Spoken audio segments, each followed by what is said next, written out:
The new draft report on UFOs. The Pentagon's expert warning about a possible mothership coming close to Earth. Stay with us.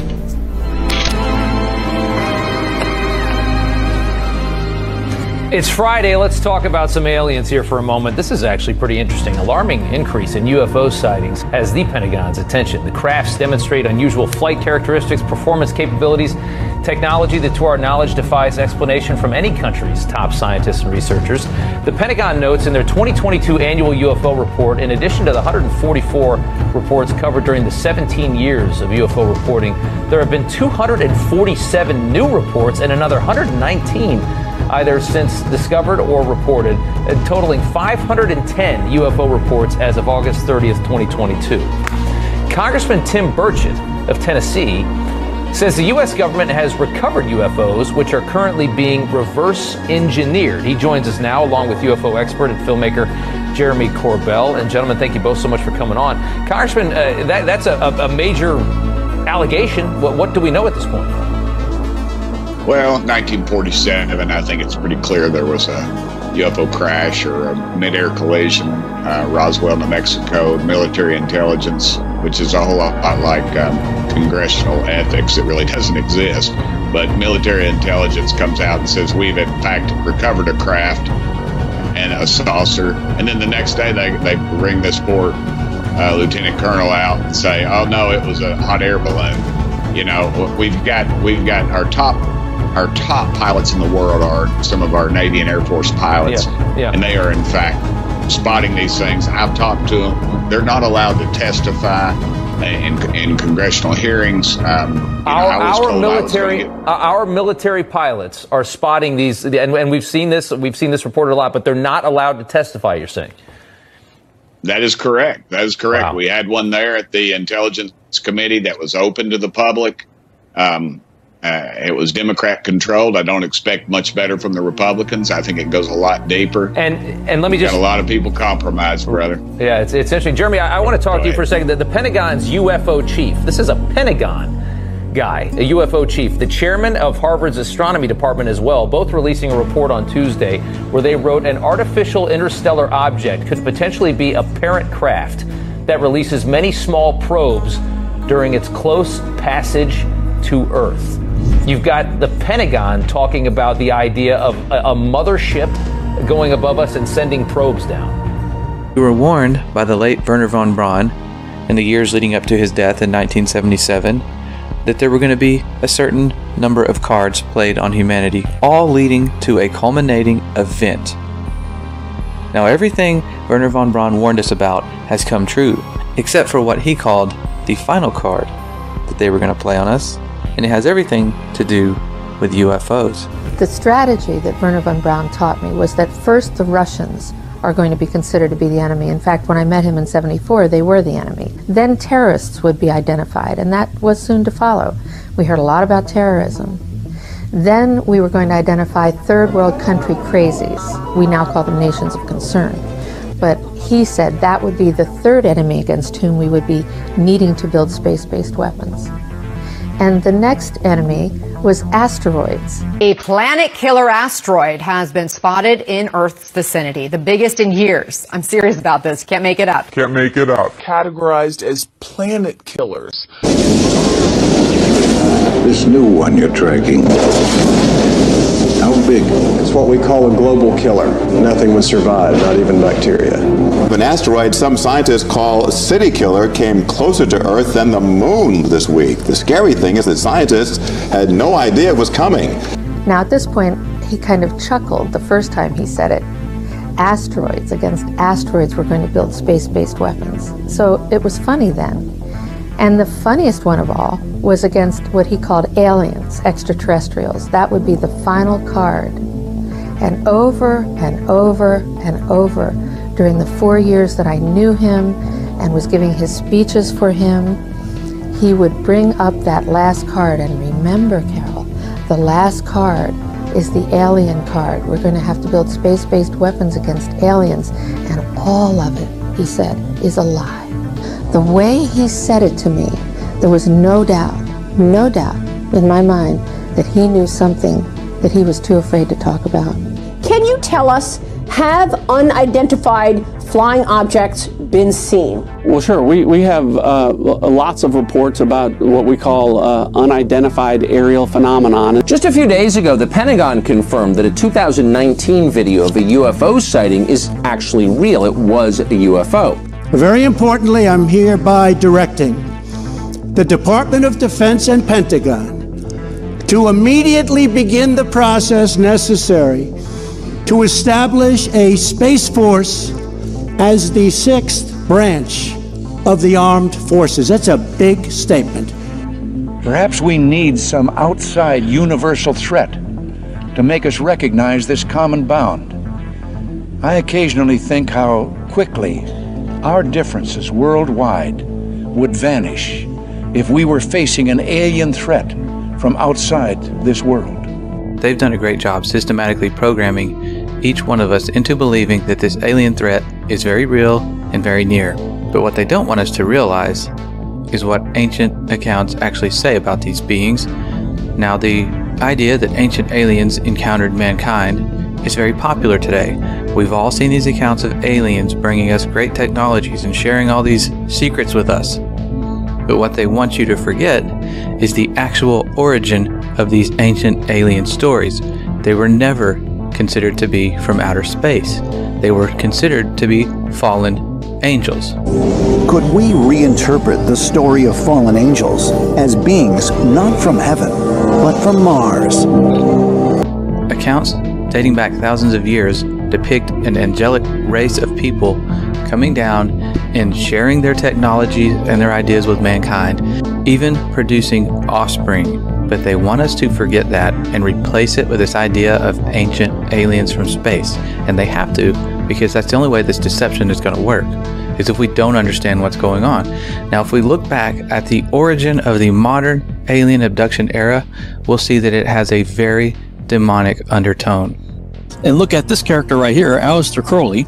He's out there in January through March of 1918 doing a series of magical experiments called the Elantra workings, in which he is said to have opened a portal to another dimension, allowing an entity, I believe a demon, named Lamb, to enter through it. Now, this is the drawing that he made in 1918 of this character that he apparently had some interaction with.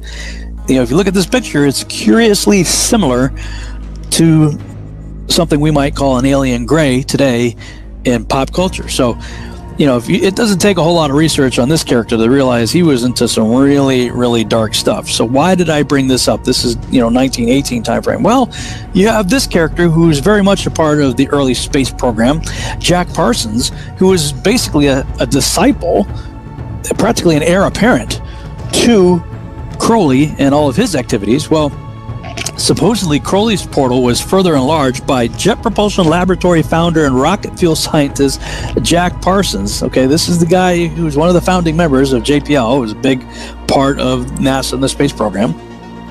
And he's out there with Scientology and Dianetics founder L. Ron Hubbard in March of 1946 at a location that later became known as Area 51. They're doing all kinds of ceremonial sex magic, and they called it the Babylon working. And it's very similar to the Elantra working, based on ceremonial sex magic.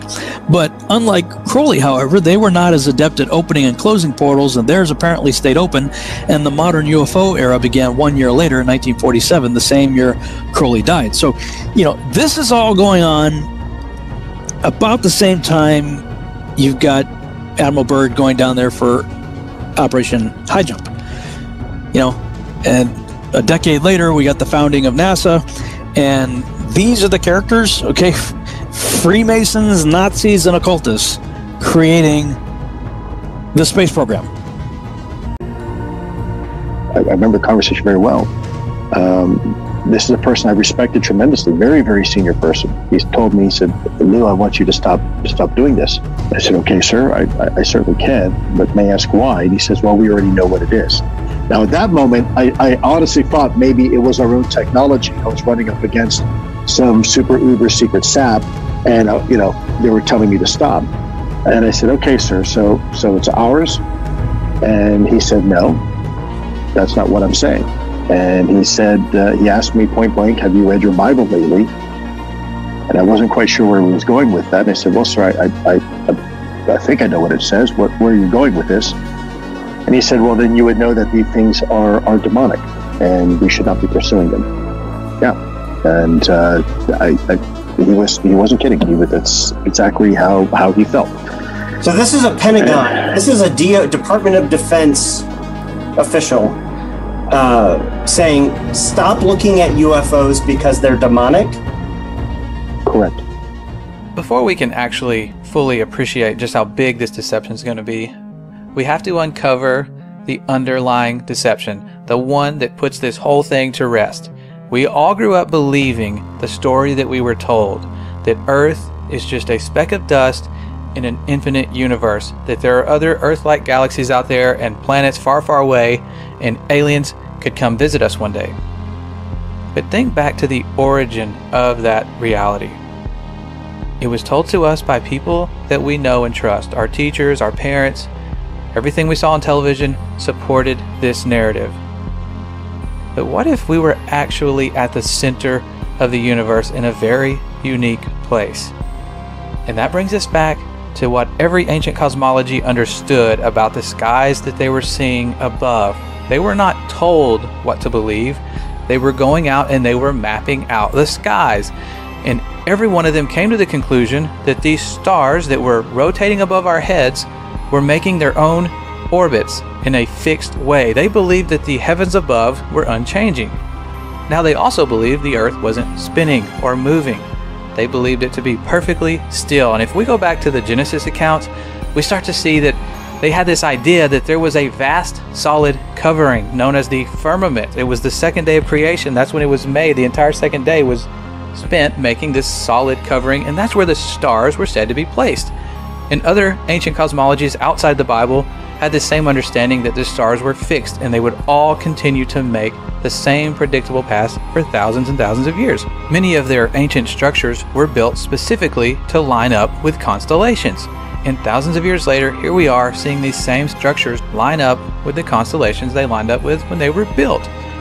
They were using the sky as this great timepiece above to keep track of the days, the weeks, the months, the years. And that's how they understood things to work, that the earth was relatively flat, stationary, with a fixed solid covering. Okay, now we were all taught in school that Christopher Columbus sailed in this big circle, and that proved once and for all that we live on a globe. But ancient maps, even after Columbus sailed his big circle, still showed that the earth was flat and stationary, with Antarctica being the edge. And what we all considered as settled science, that hundreds of years we've just known that the earth was a ball in infinite space, it was a highly debated issue until very recent history. And they were actually teaching the earth was flat in schools as recently as the 1920s. We were just talking and I asked you what shape the earth is, and what did you say? What were you taught in school in elementary school? I was taught in school that the earth was flat.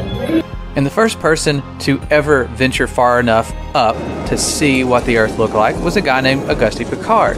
Most of us have never heard of this person because when he made it to the stratosphere, he said he saw what appeared to be a flat disk with an upturned edge. Now, after Auguste Piccard ventured to the stratosphere, we have the U.S. Air Force showing us the stars from space for the very first time. And when you look at what they showed us, what they actually saw, you begin to understand why the moon landing never had stars in the background, why they're not showing us stars from space anymore, because it's very difficult to pull this off. The sky is deep black. As you can see the stars. Oh yeah. You know, and pretty much all the time you can see the stars. The sky, of course, was black. The heavens are 10 times as bright, stars 10 times as numerous. And we could not see stars. The thing about Carl Sagan, billions of billions, is that there really are billions and billions of stars, and you can see them. It's an unfathomable blackness, like with a texture you feel like you could stick your hand into. And that's when things start to get weird, because people have gone back and looked at declassified documents that for some reason keep mentioning a flat, non-rotating Earth. Over and over again, it's in their flight plans, it's in all their working models. This flat, stationary Earth repetitively keeps showing up. If it doesn't exist, there'd be absolutely no reason to base all of your science on it. Something else shows up. In the 50s, in Russia, they had documents describing the firmament. And deals. It's a long fly ball going back, and the ball shatters the sky, bringing the ocean itself down into the stadium. Oh, Simpson just broke this dream's reality wide open. And we take for granted our entire view of the universe hinges upon the Apollo moon missions. It was actually the first time we ever saw our planet as a whole, and somebody confirmed to us what we're being taught is actually real. We found a very unique reel of footage. And you want me to see this while you have me on camera? Well, and to tell us what it is. An old reel received by mistake. It contains the raw or unedited footage of the crew of Apollo 11, Michael Collins, Edwin Aldrin Jr., and Neil Armstrong, staging part of their mission for nearly an hour. I think when you see the footage, you'll see that it's very extraordinary, one of a kind, behind the scenes type of footage. Yeah. Well, if it is, why do you have access to something that no one else has seen before? Serendipity, I guess. Though the federal government would have you believe that this is a view of Earth from a distance out of the spacecraft's window as it nears the moon, it is not.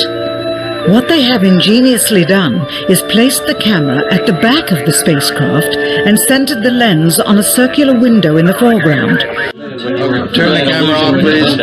As they perfected the shot, a crescent-shaped piece of black material was inset slightly into the window to create the illusion of the Earth's terminator line dividing night and day. It is uncannily convincing.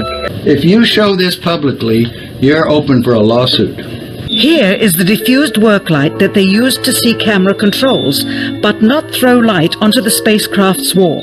Finally, the iris is opened up, and you can see the real location of the camera, and the very bright and near Earth out the window. You're talking to the wrong guy. Why don't you talk to the administrator at NASA? We're passengers. We're guys going on a flight. Now maybe we could say they faked the moon landings, but what about every single space agency after this? We're putting our trust in people to be honest and show us exactly what they're seeing. They would have no reason to lie about going to space, being on a space station, but that's where things start to get even weirder because we're catching them making big mistakes. They're having CGI glitches, their wire harnesses are not working correctly. If you do enough searching, you will find clip after clip of NASA fails. These people messing up in the middle of what's supposed to be a live feed, because even with the best technology, things screw up.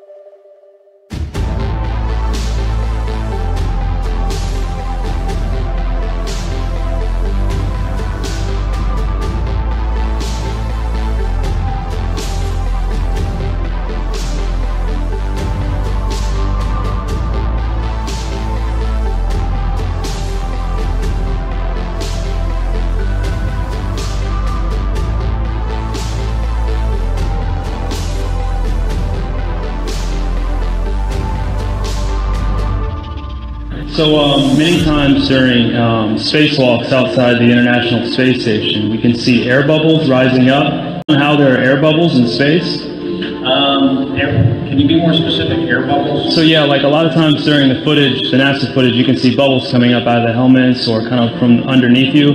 How do you explain bubbles in space? Yeah, I'm not sure exactly what you're talking about. Now sometimes you get water in the helmet, and it's either from sweat or from the cooling garments. And in some of my spacewalks, I had like water in the helmet, not like I was going to drown in the helmet, but just little bits of water probably came from sweat. Often on the outside of the space station, you'll liberate little pieces of, it's a really harsh environment out there, and the outside of the space station gets beat up pretty good. And sometimes, you know, you'll see just little flecks of paint or something that you might have disrupted floating away from the suit. And, you know, that's generally what that is. I've never seen any kind of air bubble anywhere. Yeah. Could it be that you're filming in an underwater pool and you're not really out there?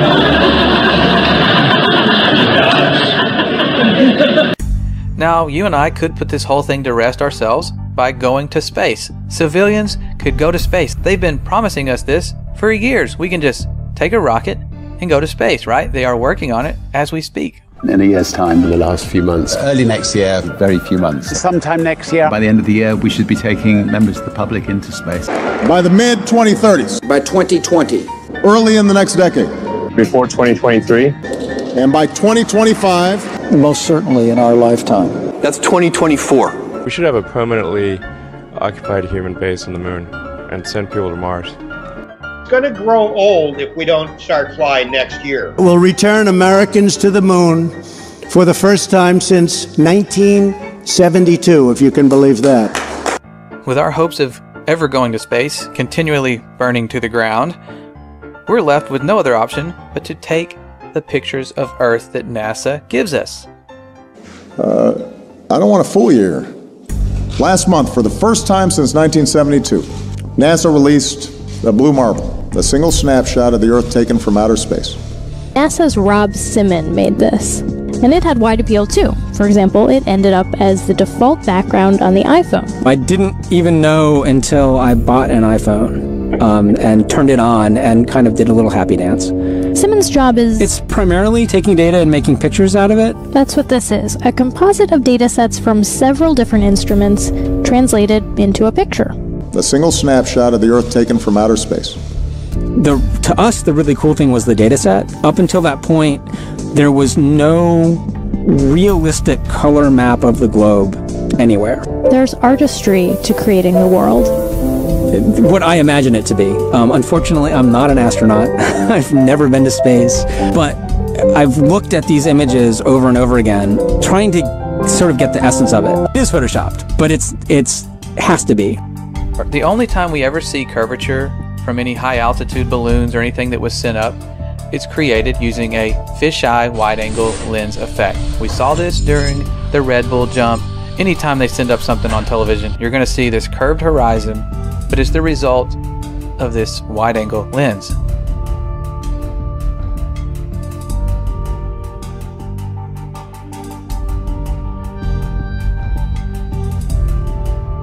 If you send up a non-fisheye lens to the highest height, no matter how high you go, horizon always rises to your eye level and it's always perfectly flat.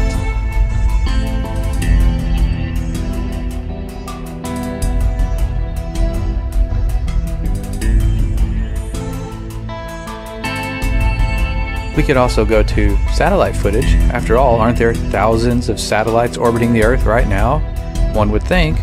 And yes, there are in fact satellites being sent up year after year. There have been for decades.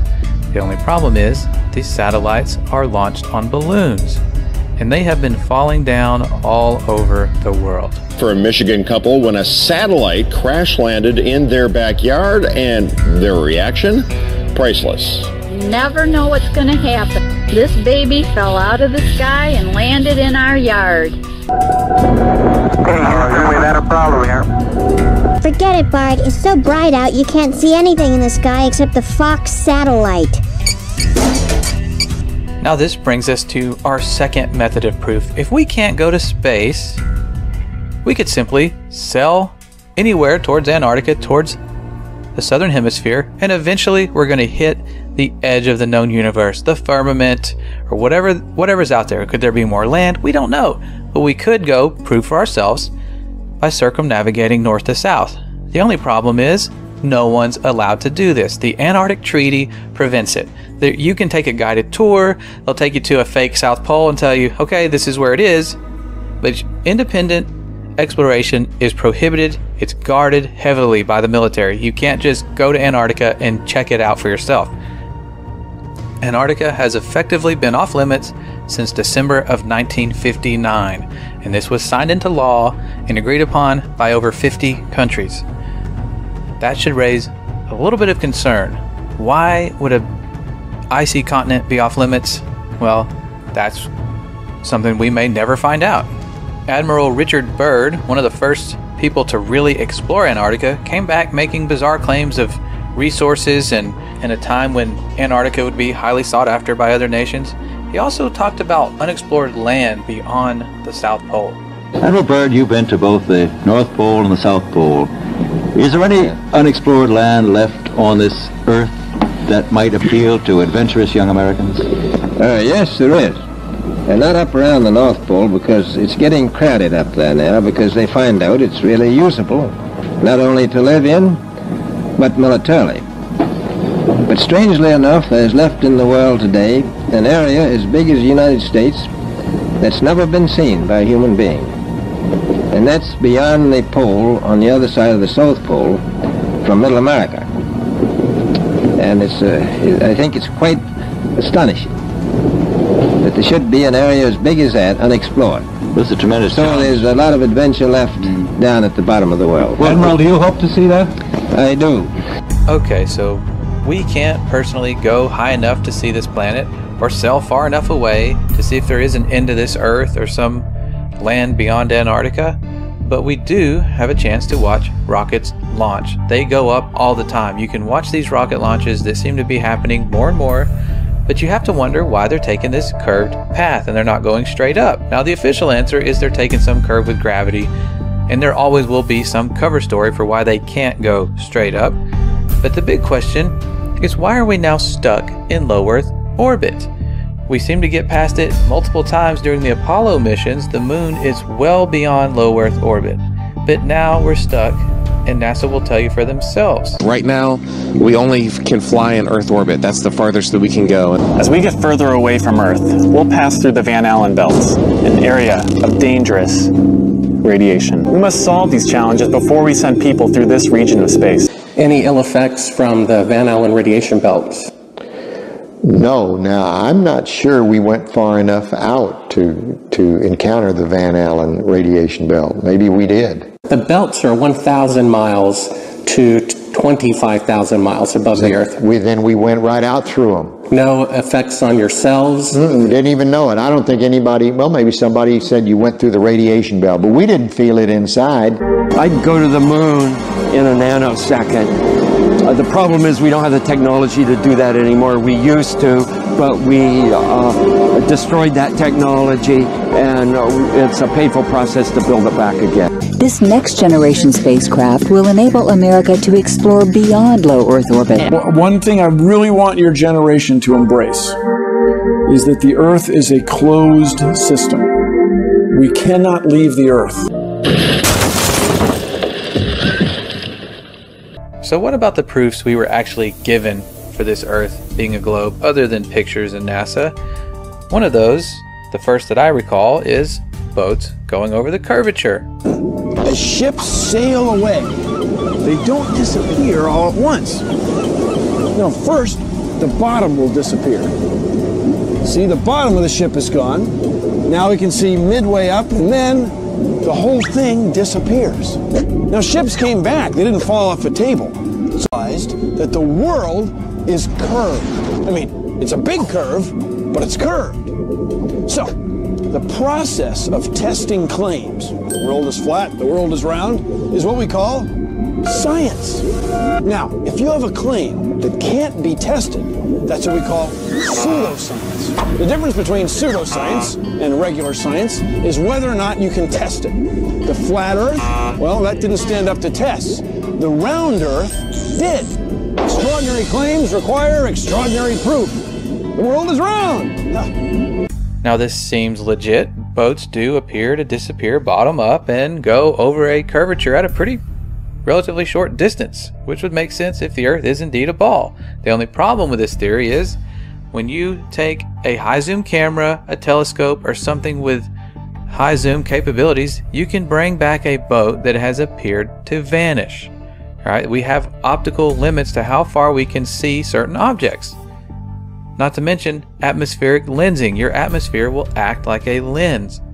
And you can test and repeat this on a very flat surface with a camera yourself. You will see objects appear optically to disappear bottom up, just like they're going over a curvature, but you can demonstrate this on a flat surface. It's testable and it's repeatable. Science! Another big proof we were given was our sun, which it does appear to be going over the curve of the earth, and we're told that's because we're falling backwards because of our rotation as we orbit the sun. But once you realize the sun is a local light, it's the exact same size as our moon above. That's why they line up perfectly on an eclipse. It's not because of the coincidence that one's just 400 times larger but also 400 times farther away. It's a much closer light and it's much smaller.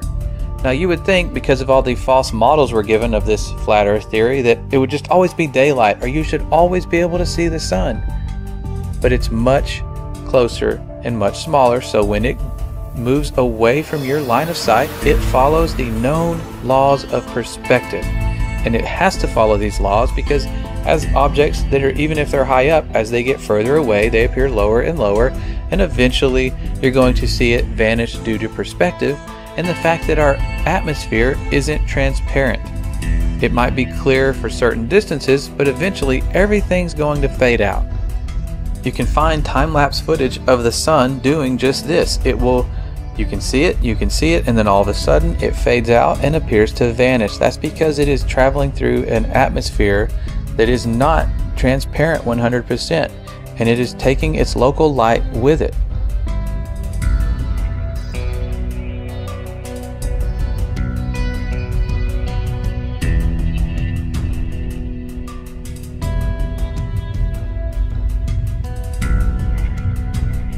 Perhaps the greatest trick of all was convincing us that we are simply another planet.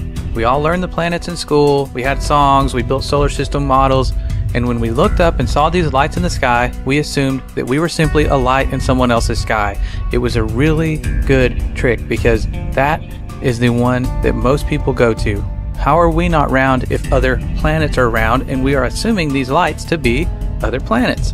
But when they send us these images of other planets, you have to read the fine print and wonder why they rely so heavily on CGI. Over the years, NASA has given us spectacular photos and renderings that reveal a colorful and mysterious universe. In a small, bright office, working side by side, let's see, Robert Hurt and Tim Pyle bring the universe to life. What we're doing does have real science underlying it. Tim, once a Hollywood animator, is now a planet illustrator. Together, they produce some of NASA's most popular images. And this is sort of how it comes to me. And then many of those images have a dark, grainy start, but color and light reveal an astonishing glimpse of how the deepest regions of space might appear to the human eye. It's a delicate blend of imagination and data. The artists meet with NASA scientists over many drafts to ensure a planet or galaxy look lines up with the research to make each one as accurate as possible.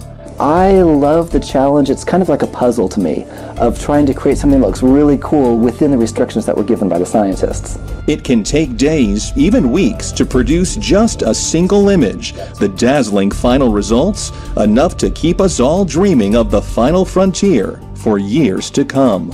And while NASA struggles to get consistent photos or videos of our planet, they have no problem sending us HD images from Mars. We're expected to just believe these are legitimate.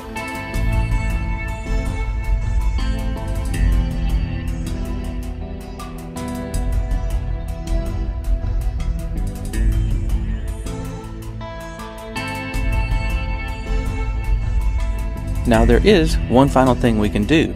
Given the known circumference of Earth, we could simply measure these things for ourselves. And people have been doing this. They have been going out over large bodies of water and large areas of land and measuring to check for curvature. And what we have found simply is that we see too far. We see far, far beyond what the globe math should allow us to see. The current record holder for the longest line-of-sight photograph captured mountain ranges that were 275 miles away. They should have been at the given height and distance nearly 4,000 feet below the line of sight. This is from Joshua Nowicki, and what you're seeing here is a mirage. We typically would not be able to see this from the Lake Michigan shore. We talked about this last night. Conditions are right on the lake that we're actually seeing a mirage. As we find ourselves on an Earth much different than we ever imagined, it brings us back to this upcoming deception, this final card, and what it's truly all about. We are dealing with a huge, probably the most important deception on humanity. What I'm telling you is there's a cover-up about disinformation, and has been, by the top researchers that you people rely on to hear the truth from. Over the next 10 years, I have now worked with over 400 cases of people that have been able to stop the abduction experience in the name and authority of Jesus Christ. These are entities masquerading as high technological aliens, but they can be defeated by one name. And I saw 3 unclean spirits like frogs come out of the mouth of the dragon, and out of the mouth of the beast, and out of the mouth of the false prophet. For they are the spirits of devils, working miracles, which go forth unto the kings of the earth and of the whole world, to gather them to the battle of that great day of God Almighty. A new world order. A world where the rule of law, not the law of the jungle, governs the conduct of nations. When we are successful, and we will be, we have a real chance at this new world order. A new world order. A new world order. A new world order. There's no way for us to know exactly where this alien deception is heading, but one thing is for sure, we are witnessing the fulfillment of prophecies in Scripture that told us we were going to eventually head to a one world government. A great deception is coming. We can count on it, and we have to return to the power of the one who put us here, the one who is going to have the final say.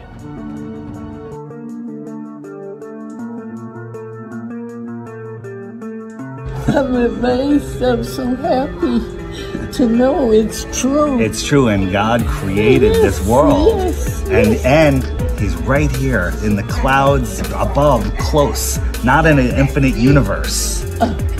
So good, right? And I can't get over it. It made me cry. Made me cry too. Yeah. Thank you. Thank you. All right, Ruth, give me a hug. Here we go. I need it. Pan tam był. Czy Ziemia rzeczywiście jest kulą zawieszoną w kosmosie? Jest płaska. Tak jak oczekują i nie spodziewałem się co prawda tego pytania, ale zapewniam pana, że jest płaska. It's the best flat earth proof right behind me. This is what you have to believe in if you believe in the ball. You have to believe that you're spinning faster than the speed of sound, that you're orbiting 66,000 miles an hour, which you can't even fathom that speed, while you're chasing the sun at 500,000 miles an hour, while the whole system is moving sideways at 1.2 miles an hour, right? And all of this is happening, okay? And how it started to happen is ridiculous, but while all of that is happening, this happens. Okay? Oh, dude, you got some great images. I love it. You came prepared. This is the Earth. This is the water at large bodies of lay flat.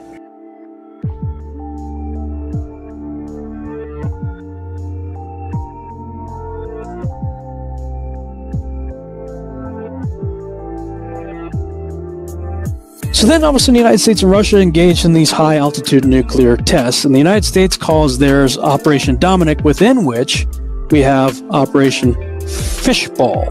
Look up the name Dominic from the late Latin name Dominicus, meaning of the Lord. Fishball was part of Operation Dominic. It looks like they are sending high altitude nuclear bombs to test the fishbowl of the Lord, i.e. the firmament.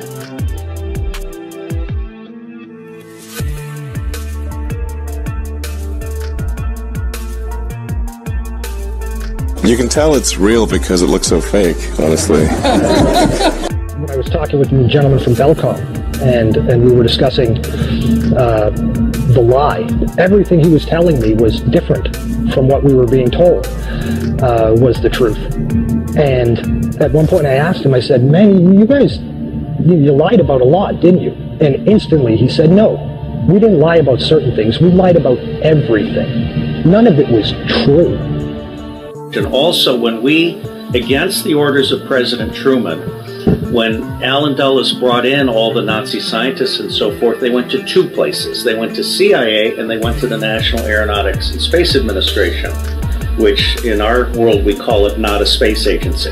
And as Kathy O'Brien has said so clearly, that's where the bulk of the mind control has been done. The spacesuit has replaced the cowboy outfit of an earlier year. And the dream of a rocket trip to some distant planet has outdated the old-fashioned desire to fly a plane around the world. So you spin, you know, when you spin pizza dough, it kind of flattens out. Yeah. Gets wider in the middle. And so Earth, throughout its life, even when it formed, it was spinning. And it got a little wider at the equator than it does at the poles. So it's not actually a sphere. It's oblate. And officially it's an oblate spheroid. That's what we call it. But not only that, it's slightly wider below the equator than above the equator. A little chubbier. A little chubbier. Yeah. Chubby's a good word. It's like pear-shaped. Check this out. This is from Taiwan to Los Angeles, and Hawaii's out there kind of in the middle. Right about here, there was a medical emergency. Where would you land if you were the pilot? Hawaii. Right, or maybe go to Los Angeles. Instead, they went all the way up to Alaska. What? Why did they go to Alaska? The answer is because this is the route. Taiwan, oh shit, emergency, Alaska. Hawaii is all the way out here. This is the actual route that they take. He has called them the Galactic Federation of Aliens, and he says President Trump is aware of the existence of these aliens and had been on the verge of revealing their secrets, he claims, but was asked not to do so by the Federation in order to prevent what he calls mass hysteria. Well, the retired general says the US and Israel have kept it from the public because, quotes, humanity isn't ready and the aliens don't want to reveal themselves until humanity can evolve, he says, and understand what space really is. Because space is the world's newest warfighting domain. Space is a warfighting domain. The next warfighting domain. Space is a warfighting domain.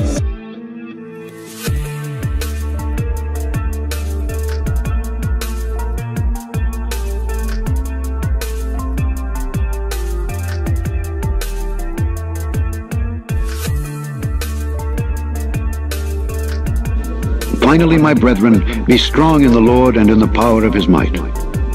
Put on the whole armor of God, that ye may be able to stand against the wiles of the devil. For we wrestle not against flesh and blood, but against principalities, against powers, against the rulers of the darkness of this world, against spiritual wickedness in high places.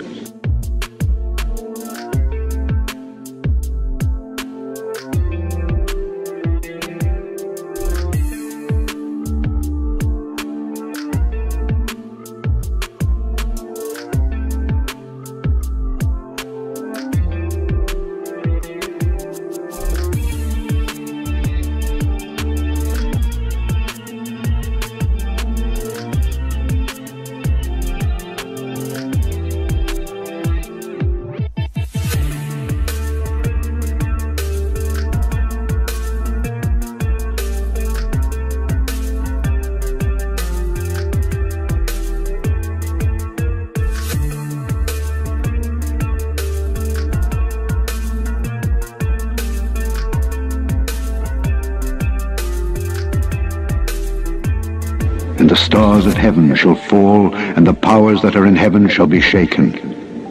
And then shall they see the Son of Man coming in the clouds with great power and glory. And then shall he send his angels, and shall gather together his elect from the four winds, from the uttermost part of the earth to the uttermost part of heaven.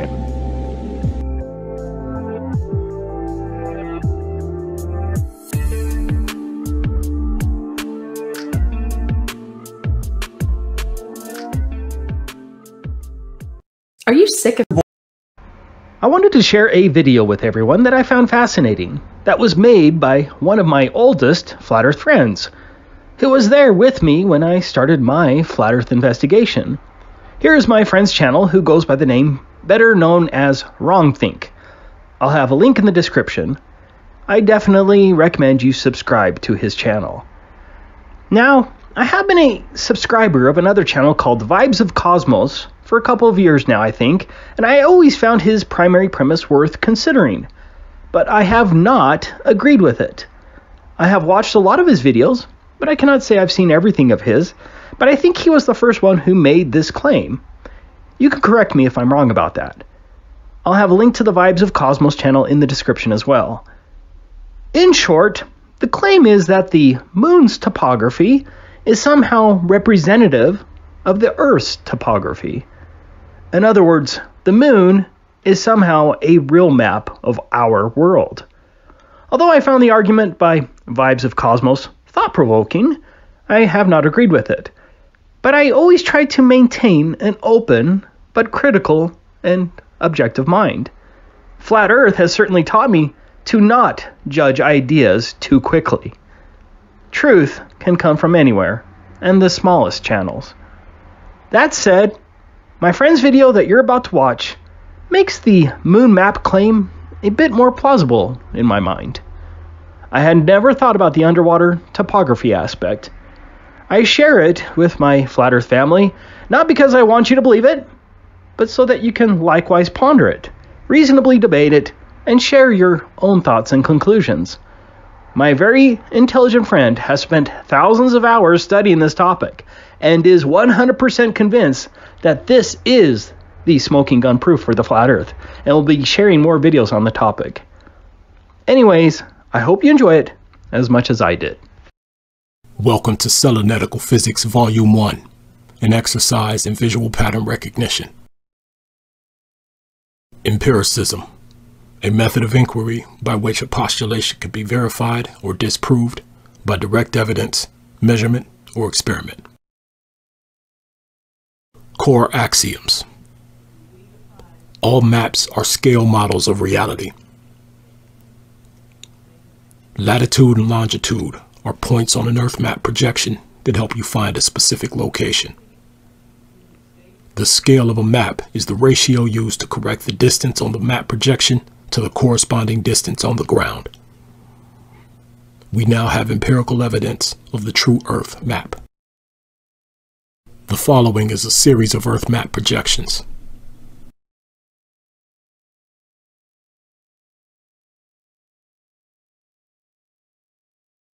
As a general rule, the horizontal red lines are latitude and the vertical red lines are longitude.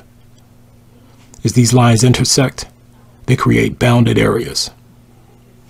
The bounded areas of each projection cover the same area of Earth as the corresponding bounded areas on the other projections. The shapes of the bounded areas influence the shape of the continents contained therein. Despite the subtle differences, these are the same land masses. Here are several different projections of Africa. Notice the shape of the continent and the angles on the coastline changes.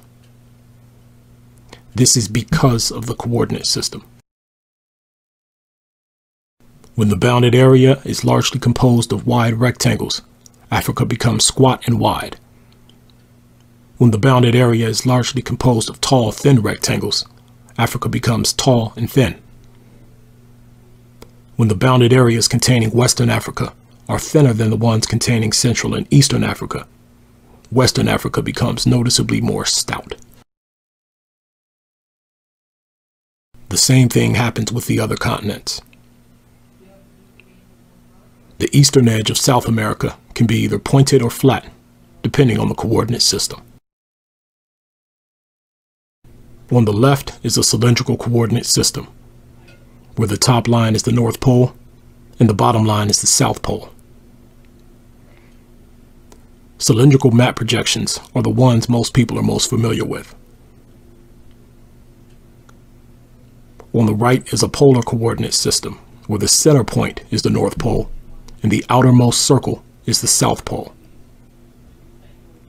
We can convert between coordinate systems. The top line in the cylindrical coordinate system becomes the central point in the polar coordinate system.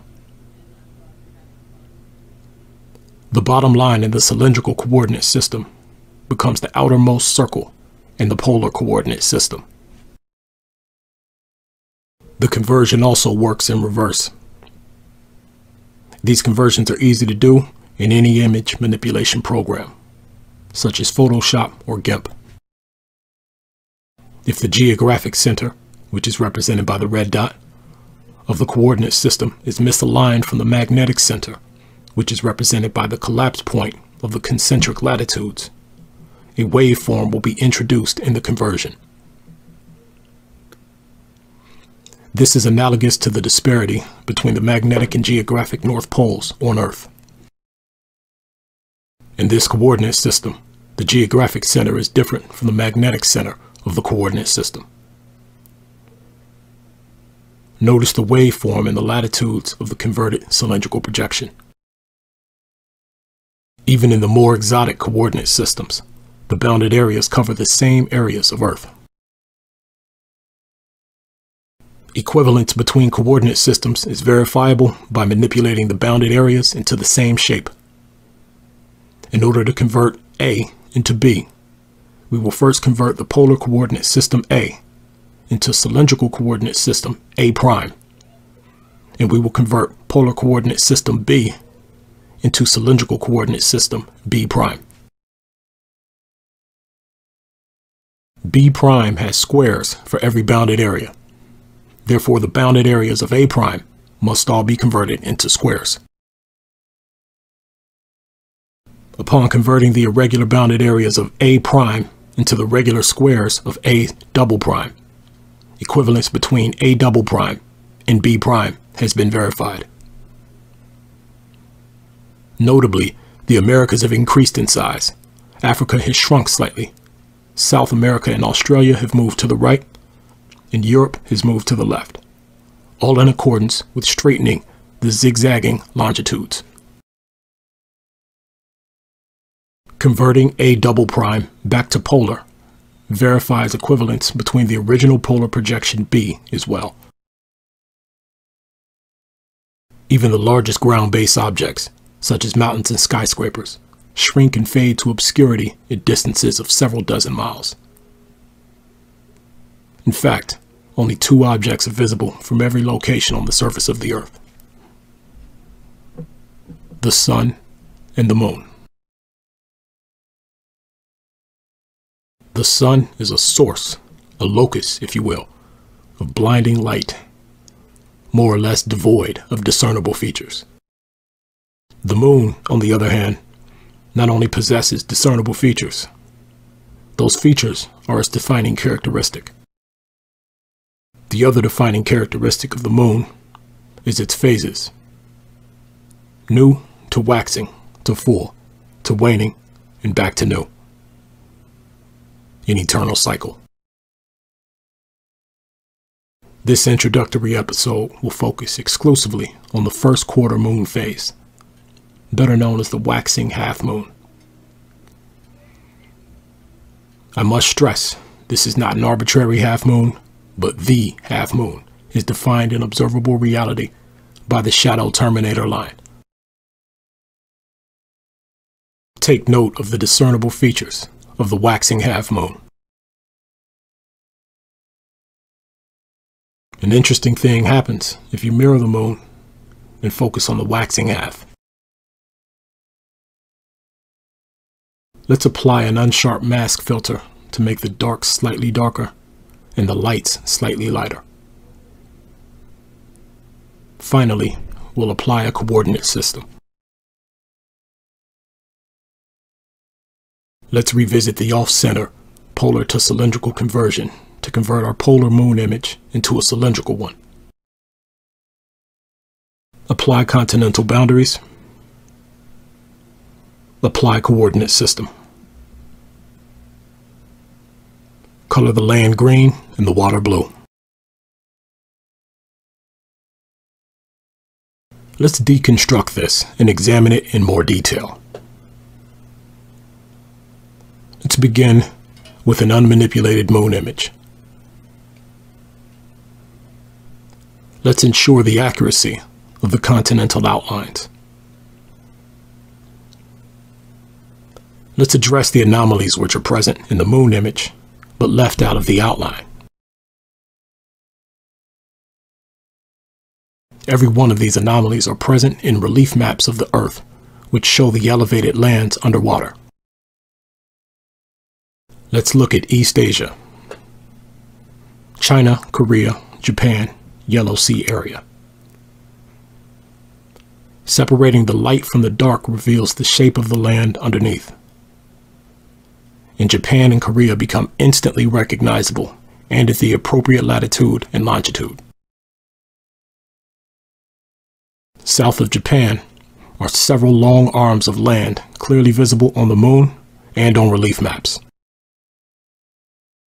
South and east of this area, between Australia and the Americas, is the largest anomaly on the map. Relief maps show us this is Eastern Oceania, that is Micronesia, Melanesia, and Polynesia. Over 10,000 islands scattered across tens of millions of square miles of ocean. East of South America, off the southern coast of Brazil, is the Rio Grande Plateau, or the Rio Grande Rise, clearly visible on relief maps. 120 to 270 miles west of the coast of India's southwestern Malabar coast lie the Lakshadweep Islands, clearly visible on relief maps. 450 miles south of this, along the Chagos-Laccadive Ridge, are the Maldives. East of this is the 90 East Ridge, which, unsurprisingly, rides the 90 East longitude. Off the western coast of northern Namibia in Africa lies the Walvis Ridge. Between South Africa and Madagascar is the Mozambique Ridge. In conclusion, not only are all continents visible on the moon and consistent with stated latitude and longitude, all major ocean ridges on world relief maps are present and consistent as well. Only 2 objects are visible from every location on the surface of the Earth, and the only one with discernible features bears every location on the surface of the Earth as those discernible features. This is not a coincidence. The next episode will cover the magnetodielectric field as an electric circuit, and deal with how and why a plasma projection of a geographic terrain through a magnetic field will bear distortions due to the presence of that magnetic field.